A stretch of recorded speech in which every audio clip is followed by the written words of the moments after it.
السلام علیکم ورحمۃ اللہ تعالی وبرکاتہ۔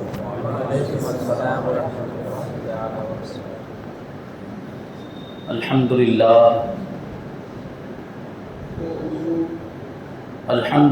الذی خلق نبیہ فسواہ وعدلہ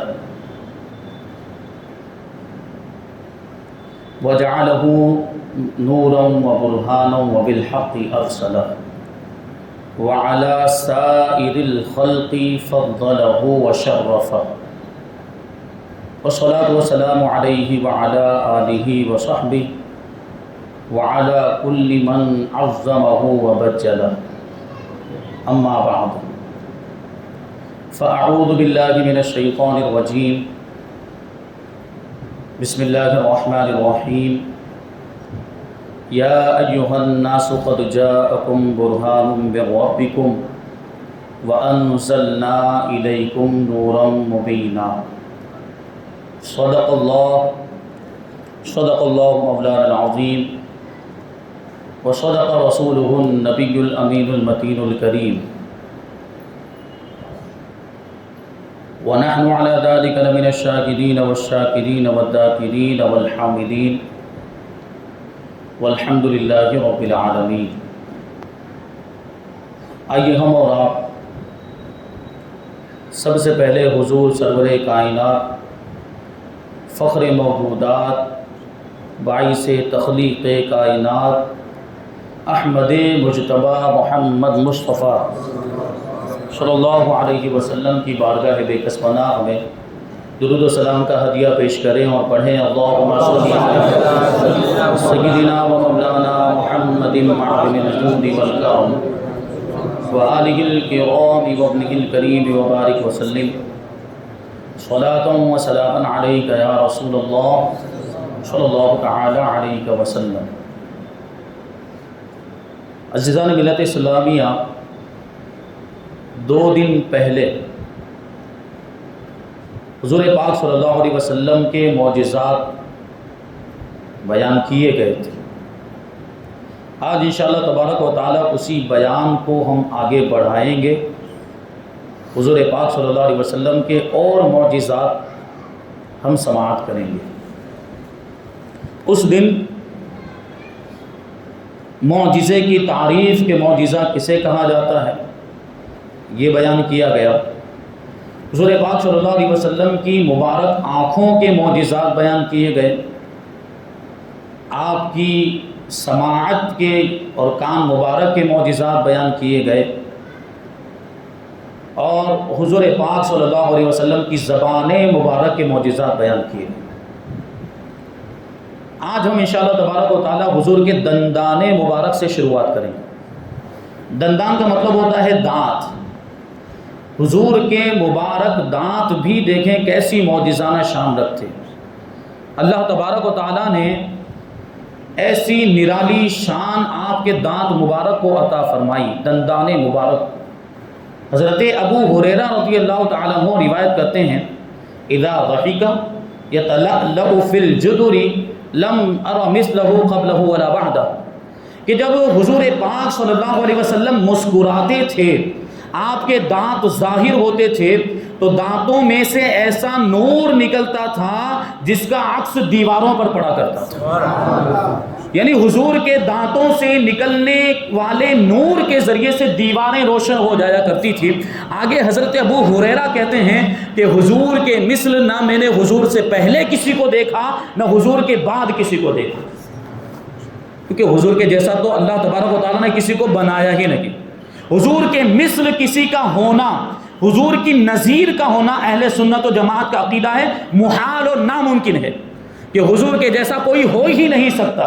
اسی لیے تو حضرت ابو ہریرہ کہتے ہیں کہ حضور کے جیسا نہ حضور سے پہلے میں نے کسی کو دیکھا نہ حضور کے بعد کسی کو دیکھا، کیونکہ دنیا میں بڑے خوبصورت حسین و جمیل اور چمکدار دانت والے ہوں گے، لیکن کیا کسی کے دانت ایسے ہیں کہ جس کے دانتوں سے نور نکلتا ہو اور اس نور سے دیواریں روشن ہو جاتی ہو؟ یہ ہمارے نبی کے دانتوں کا معجزہ ہے۔ یہ ہمارے آقا کو اللہ تبارک و تعالیٰ نے حضور کے دانتوں کو یہ معجزانہ شان عطا فرمائی۔ اعلیٰ حضرت رضی اللہ تعالیٰ عنہ حضور کے تبسم کے بارے میں ارشاد فرماتے ہیں کہ جس کی تسکین سے روتے ہوئے ہنس پڑے، جس کی تسکی سے روتے ہوئے ہنس پڑے، اس تبسم کی عادت پہ لاکھوں سلام۔ اور جن کے گچھے سے لچھے جھڑے نور کے، گچھے مطلب دانتوں کے گچھے، جن کے گچھے سے لچھے جھڑے نور کے، ان ستاروں کی طلعت پہ لاکھوں سلام۔ یعنی دانت مبارک کو ستاروں سے تشبیہ دے رہے ہیں، ان ستاروں کی یعنی دانتوں کی چمک پر لاکھوں سلام۔ عظیم یہ معجزہ ہے حضور پاک صلی اللہ علیہ وسلم کے دانتوں کا۔ اب بات کرتے ہیں حضور پاک صلی اللہ علیہ وسلم کے دست مبارک۔ اللہ تبارک و تعالیٰ نے دست مبارک کو کیسی طاقت و قوت عطا فرمائی، کیسا اختیار اور کیسا پاور عطا فرمایا۔ اللہ کے رسول صلی اللہ علیہ وسلم خود ارشاد فرماتے ہیں، اوتیت بمفاتیح خزائن الارض فوضعت بیدی، کہ میرے پاس زمین کے خزانوں کی چابیاں لائی گئی اور میرے ہاتھ میں رکھ دی گئی۔ اب آپ سوچیں، ایک تو ہے زمین کے خزانے، دوسری چیز ہے زمین کے خزانوں کی چابیاں، اور وہ چابیاں لا کر حضور پاک صلی اللہ علیہ وسلم کے دست مبارک میں رکھ دی گئی۔ اب سب سے پہلے ہم کو دیکھنا ہے کہ یہ زمین کے خزانے ہیں کیا اور یہ کتنے ہیں۔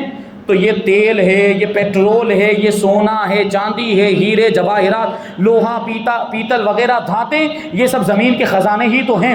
اس کے علاوہ نباتات یعنی زمین سے اگنے والی چیزیں، اناج، غلہ، یہ ساری چیزیں زمین کے خزانوں میں سے ہی ہیں۔ ان سارے خزانوں کی چابیاں اللہ تبارک و تعالیٰ نے حضور کے دست مبارک میں عطا فرمائی۔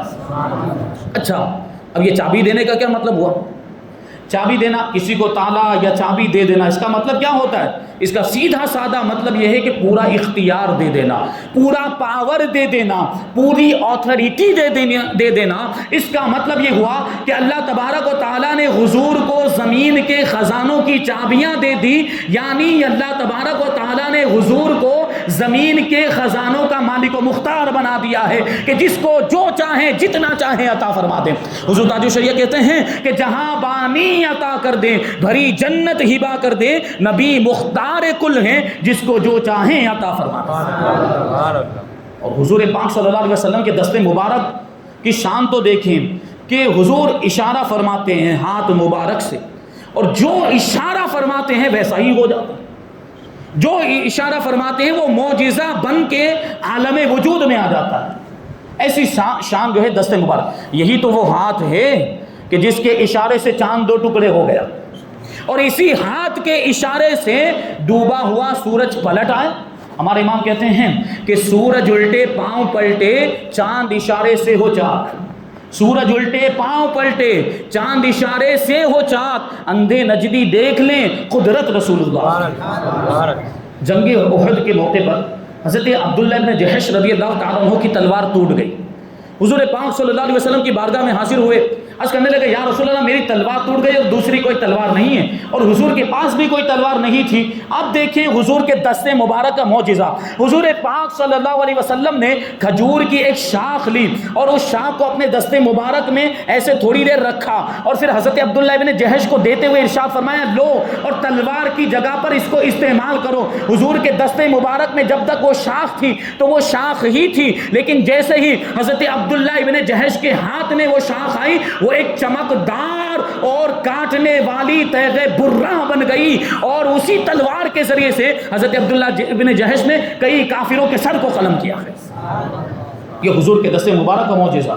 ایک صحابی رسول حضرت ابو زید انصاری رضی اللہ تعالیٰ عنہ حضور کی بارگاہ میں حاضر ہوئے، دعا کی گزارش کی۔ اللہ کے رسول صلی اللہ علیہ وسلم نے ان کے سر پر ہاتھ پھیرا اور ان کی داڑھی پر ہاتھ پھیرا اور دعا فرمائی کہ اے اللہ تبارک و تعالیٰ، اے پروردگار، ابو زید کے بالوں کو زینت عطا فرما۔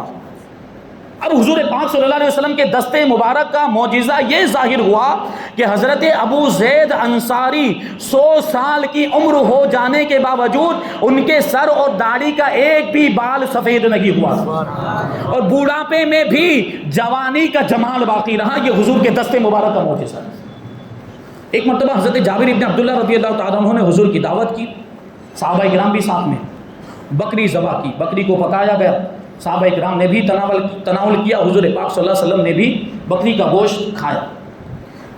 جب صحابہ کرام اور حضور پاک صلی اللہ علیہ وسلم کھانا کھا کے فارغ ہو گئے تو حضور پاک صلی اللہ علیہ وسلم نے بکری کی ہڈیوں کو ایک برتن میں جمع کیا اور ان ہڈیوں پر اپنا دست مبارک رکھا اور کچھ ارشاد فرمایا۔ راوی بیان کرتے ہیں فَإِذَا بِشَاةٍ قَدْ قَامَتْ تَنْفُذُ ذَنَبَهَا، ہم نے اپنے ماتھے کی نگاہوں سے دیکھا کہ وہ ہڈیاں جو تھیں وہ اٹھ کر زندہ بکری بن گئی اور اپنی دم ہلانے لگ گئی۔ یہ حضور کے دست مبارک کا معجزہ، حضور نے ہاتھ رکھا تو وہ جو ہڈیاں تھیں ان پر گوشت بھی آ گیا، ان پر چمڑا بھی آ گیا، اور وہ زندہ بکری بن گئی اور وہ کھڑی ہو گئی اور اپنی دم ہلانے لگ گئی۔ اب آپ غور کریں، اللہ تبارک و تعالیٰ نے حضرت عیسیٰ علیہ السلام کو بھی تو ایک معجزہ عطا فرمایا تھا، وہ بھی مردوں کو زندہ کر دیا کرتے تھے، لیکن حضور کے معجزے میں اور حضرت عیسیٰ علیہ السلام کے معجزے میں بڑا فرق ہے۔ یقیناً حضرت عیسیٰ علیہ السلام کا معجزہ بھی بڑا عظیم الشان ہے، لیکن حضرت عیسیٰ علیہ السلام جب مردوں کو زندہ کرتے تھے تو وہ مردہ جسم ان کے سامنے ہوتا تھا، اس میں ہڈیاں بھی ہوتی تھی، اس میں گوشت بھی ہوتا تھا، اس میں پوست بھی ہوتی تھی، اور اس کو اللہ کے حکم سے آپ زندہ کر دیا کرتے تھے۔ لیکن ہمارے نبی کے معجزے کو دیکھیں کہ جہاں گوشت نہیں ہے، یہاں چمڑا بھی نہیں ہے، یہاں تو ہڈیاں موجود ہیں، اور وہ ہڈیوں کو بھی پکایا گیا ہے، اور پکانے کی وجہ سے ہو سکتا ہے اس کے اندر کا گودا بھی ختم ہو گیا ہو، لیکن اللہ کے رسول صلی اللہ علیہ وسلم کا معجزہ کہ صرف ہڈیوں پر دست مبارک رکھا، اب اس پہ گوشت بھی آ گیا، اس پہ چمڑا بھی آ گیا، وہ زندہ بکری بن گئی۔ حضرت عیسیٰ علیہ السلام کا معجزہ بھی عظیم الشان ہے، لیکن اس سے بڑھ کر ہمارے نبی کا معجزہ ہے۔ حضور پاک صلی اللہ علیہ وسلم ایک مرتبہ صحابہ کرام کے ساتھ مکہ مکرمہ کی طرف روانہ ہوئے عمرہ کرنے کے ارادے سے، مدینہ منورہ سے مکہ مکرمہ کی طرف روانہ ہوئے، تقریباً 1500 صحابہ کرام یا 1600 صحابہ کرام حدیبیہ کے مقام پر پہنچے تھے۔ صلح حدیبیہ کا واقعہ آپ نے سنا ہوگا، تو کفار مکہ نے روک دیا کہ آپ لوگ مکہ میں داخل نہیں ہو سکتے۔ وہ واقعہ ایک لمبا ہے، طویل۔ بتانا یہ چاہتا ہوں کہ حدیبیہ کے میدان میں کئی دنوں تک حضور پاک صلی اللہ علیہ وسلم رکے رہے اور صحابہ کرام بھی رکے رہے، 1500 صحابہ کرام۔ وہاں پر ایک کنواں تھا اور کثرت کے ساتھ پانی استعمال کرنے کی وجہ سے، پینے کی وجہ سے وہ کنواں خشک ہو گیا اور اس کا پانی بالکل ختم ہو گیا۔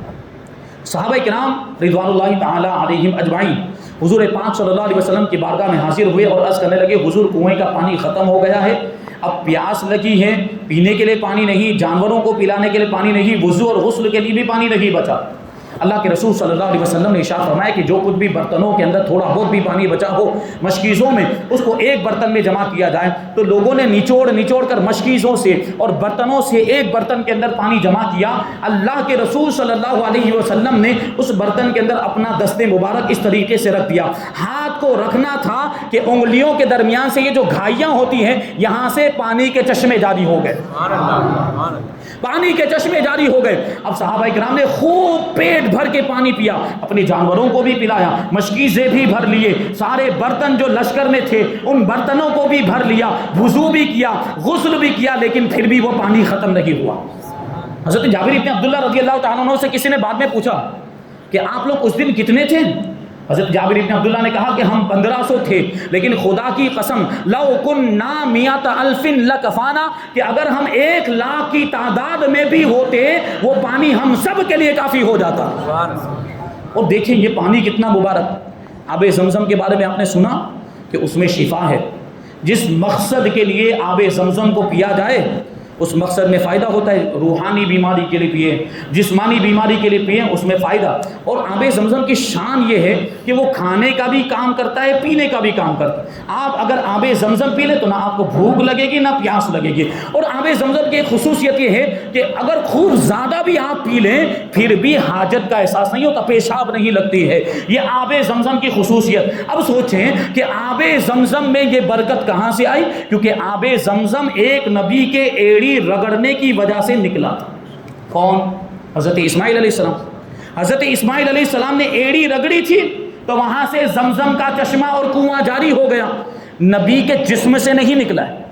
نقطہ آپ توجہ دیں گے، نبی کے جسم سے نہیں نکلا زمزم کا پانی، نکلا تو زمین ہی سے ہے، لیکن نبی کے ایڑی رگڑنے کی وجہ سے نکلا تو اس میں یہ تاثیر۔ اور یہاں تو جو پانی نکل رہا ہے وہ نبی کے جسم سے نکل رہا ہے، اس کی کیا شان ہوگی؟ اسی لیے تو ہمارے امام نے کہا کہ دنیا میں سب سے افضل ترین پانی وہ پانی ہے جو ہمارے نبی کی انگلیوں کے درمیان سے نکلا۔ انگلیاں ہیں فیض پر، ٹوٹے ہیں پیاسے جھوم کر، انگلیاں ہیں فیض پر، ٹوٹے ہیں پیاسے جھوم کر، ندیاں پنجاب